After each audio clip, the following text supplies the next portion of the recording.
reprendre donc les discussions. Mais ces discussions sont dans un cadre qui est très précis. Il s'agit pour nous très simplement de voir comment prendre en compte les recommandations qui ont été faites par la Cour africaine des droits de l'homme et des peuples. C'est tout. C'est ce que donc nous allons faire. Nous ne ferons pas plus, nous ne ferons pas moins. Ils étaient engagés dans un processus depuis 2005. Je peux comprendre que tous ceux qui étaient engagés dans ce processus depuis 2005 ne comprennent pas pourquoi ceux qui se sont retirés, donc se sont retirés. Donc je ne vois, moi, pas de pression, bien au contraire.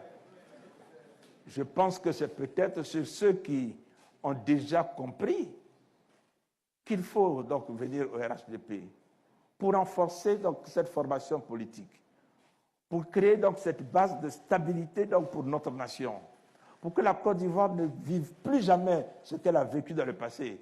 C'est peut-être sur certains là-bas à qui on fait pression pour des raisons ethniques. Oui, c'est ça la vraie pression qui est faite et qui n'est pas acceptable aujourd'hui dans la Côte d'Ivoire moderne. On a 252 donc, députés. On a 179 députés qui étaient présents.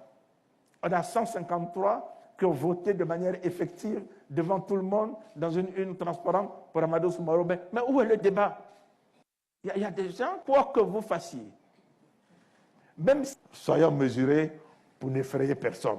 Nous, RHDP, compte tenu de ce que nous représentons aujourd'hui en termes d'élus, en termes d'implantation, nous sommes convaincus donc, que nous travaillerons à faire en sorte donc, que le climat dans ce pays soit donc, apaisé.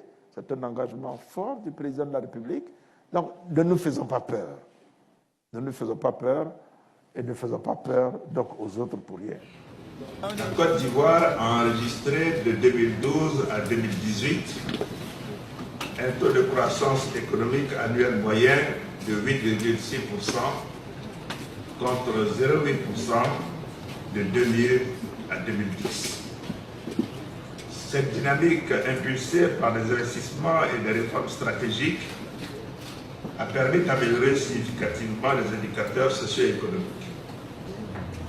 En effet, à l'accession à la magistrature suprême de son Excellence M. Alassane Ouattara, en avril 2011, les défis étaient considérables.